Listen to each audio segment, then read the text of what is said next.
Mark Twain is an established American literature writer who was born on November 30th, 1835 in Florida, Missouri, and died on April 21st, 1910 in Redding, Connecticut. He was raised in Hannibal, Missouri, and his birth name was Samuel Langhorne Clemens, but we all know him by his pen name, Mark Twain. Before turning to journalism, he was a riverboat pilot on the Mississippi River. His writings and lectures are what granted him his success, as he would go on to write classic novels such as The Adventures of Tom Sawyer. During his lifetime, he worked to push forward the abolition of slavery and helped Helen Keller's efforts for women's rights. Towards the end of his life, he lost most of his wealth as a result of many failed financial ventures. Mark Twain was born in the antebellum South in 1835. At this time, slavery, especially in states such as Missouri, was quite prominent. During this time, men coming home from a hard day of labor, drunk and depressed, then beating their wives and children was more than common. Huck, one of the main characters, is a victim of abuse by his father and runs away with an escaping slave, Jim. As they spend time together, Huck learns to overcome the prevailing racial prejudices of the time and learns to respect Jim as another human being. During this time, many of the prevailing philosophical ideas in the South revolved around the justification of slavery and other forms of racism, from the use of characters like Ham in the Bible to spread the idea that black people are black because of the original sin, or pseudoscience that stated that because black people had smaller skulls, they had smaller brains, which meant they weren't entirely human. Therefore, enslaving them wasn't enslaving human beings. The other side of this philosophy was the abolitionists, those who thought slavery was an evil that needed to be rooted out of American society. Twain was one of these people. The art and music of the time either represented the evils of slavery and racism, or was made as a monument to it. Think of Confederate statues peppered throughout the southern United States, or the glorification of slave catchers and lynching by the public. Huckleberry Finn takes place during the American Realism literary movement.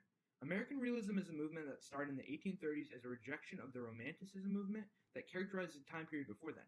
While Romanticism doesn't attempt to portray the realities of life, American Realism does try and showcase what real life is like. American Realism reached prominence during the Civil War and held its grip until the early 1900s. American Realism is characterized by its focus on emotion, imagination, and the individual. It also creates a strong focus on everyday life, the use of the common man, street words, as well as a willingness to focus on depicting dark and realistic scenarios such as slavery in Huckleberry Finn. Some other notable American realist authors are William Dean Howells, who wrote The Rise of Silas Lapham, Thomas Nelson Page, who wrote In Old Virginia, and Frederick Douglass, who wrote Narrative of the Life of Frederick Douglass. Huck Finn starts off as a continuation of the adventures of Tom Sawyer. Huck, who has gained a large amount of wealth, has been taken under the care of widow Douglas and later his drunk father Pap. He escapes from Pap by faking his own death and travels to an island in the middle of the Mississippi River. He meets Jim, a runaway slave, and they begin to travel along the Mississippi River in a raft. On their travels, they face numerous obstacles in the form of bandits, slave catchers, and others, but Huck and Jim always find some way to surpass them. The novel concludes with Tom Sawyer revealing that Jim is a free man, and Huck, who is tired of being civilized, deciding to set out for the West. The setting of Huckleberry Finn is Missouri in the 1830s to 1840s. At this time, slavery was quite prevalent in the southern United States, especially in states like Missouri. The antebellum South, before the Civil War, was defined by its demographic of poor and uneducated people, a large portion of whom worked in agriculture and lived in rural areas. The fictional town of St. Petersburg is significant at the beginning of the story, as it sets up the reason why Huck must run away: his abusive father. The Mississippi River is the central part of the novel, with it being described as a monstrous big river down there, sometimes a mile and a half wide. Soon as night was most gone, we stopped navigating and tied up, not a sound anywheres, perfectly still, just like the whole world was asleep. The river is meant to symbolize freedom, a focal point of the novel, as the main character is an escaped slave. While out on the raft, Huck and Jim are not bound by the rules and labels society and culture places on them. Huck is no longer just poor southern folk, and Jim is no longer a slave to be bought and sold. The river is quiet and still. Nobody's there to tell Huck and Jim who or what to be.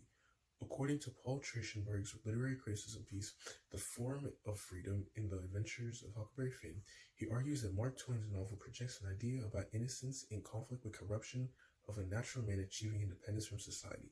It gives an image of freedom, but not a truth. Conflict in Huckleberry Finn is the escape to freedom, whether it's away from slavery in Jim's case or away from civilization in Huck Finn's case. This goal of achieving freedom reflects on the central theme of the novel, independence. Huck Finn and Jim are constantly avoiding society and fleeing situations in an attempt to preserve their own individual character. And eventually it becomes more about Jim's freedom than Huck's, because even Huck goes as far as to call himself a low-down abolitionist, showing that his goal has shifted towards helping Jim. According to Paul Cantor's literary criticism article, Aristocracy in America, He agrees with this notion and argues that the novel paints a darker picture of what true freedom is like. Cantor expresses how Huck and Jim's external conflict underlines the darkest blot on the land of the free, slavery. He highlights the parade of con artists and other practitioners of fraud and deception to illustrate how Huck Finn is constantly warring against others who strive to strip him of his independence. From the beginning of the novel, Twain makes it clear that Huck Finn is a boy who comes from the lowest levels of white society. Although the widow Douglas attempts to reform him, he resists her attempts and maintains his independent ways.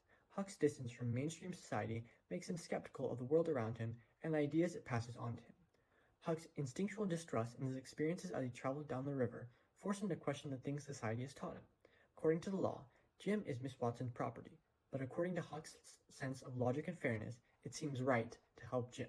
Huck's natural intelligence and his willingness to think through a situation on his own merits lead him to some conclusions that are correct in their context, but that would shock white society.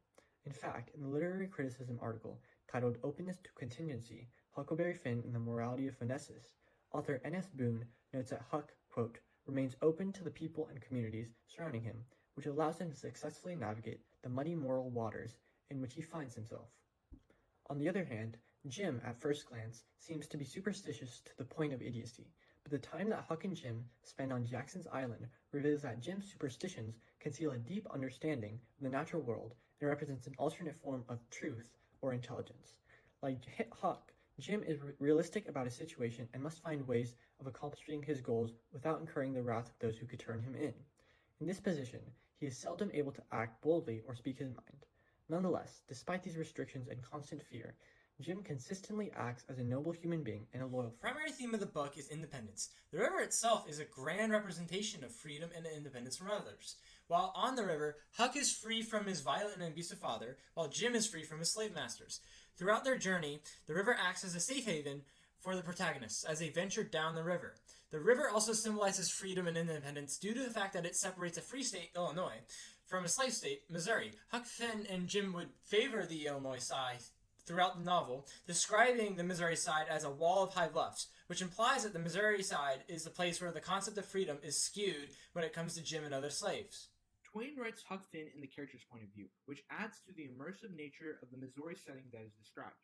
For example, characters seem to use improper grammar that is a product of the setting and time period. Jim uses the phrase, "you aren't drowned," instead of "you haven't drowned," which is a reflection of his environment. More specifically, in the literary criticism article, Morality and Adventures of Huckleberry Finn, Julie Slester argues that the novel's first-person point of view of a 14-year-old boy is limiting and hard to take seriously. The limits of Huck Finn's storytelling are exemplified, ultimately giving readers a glimpse into his thought process and how it relates to his age and Missouri upbringing. Twain's use of mood, tone, and foreshadowing further exemplify the themes throughout the novel. Huck Finn's first-person narration causes the audience to have an optimistically pitiful mood towards Huck. Through Huck's numerous struggles with his father and his failed attempts to become a respectable and civilized kid in St. Petersburg, the readers begin to feel a sense of pity towards him because of the continuous obstacles he has faced. On the other hand, Huck always manages to escape these situations. He regularly notes that his ability to succeed is because he is lucky. This causes the audience to feel optimistic that Huck will somehow overcome these obstacles despite feeling pitiful towards them. At the very start of the novel, in the notice and explanatory, Twain sets a mildly satirical tone. He warns against readers who attempt to find a motive, moral, or plot, because they will be attacked and shunned from society. While this creates a humorous and casual tone, Twain goes on to note that the dialects and language used by the characters was painstakingly chosen by the author to actually represent the culture at the time.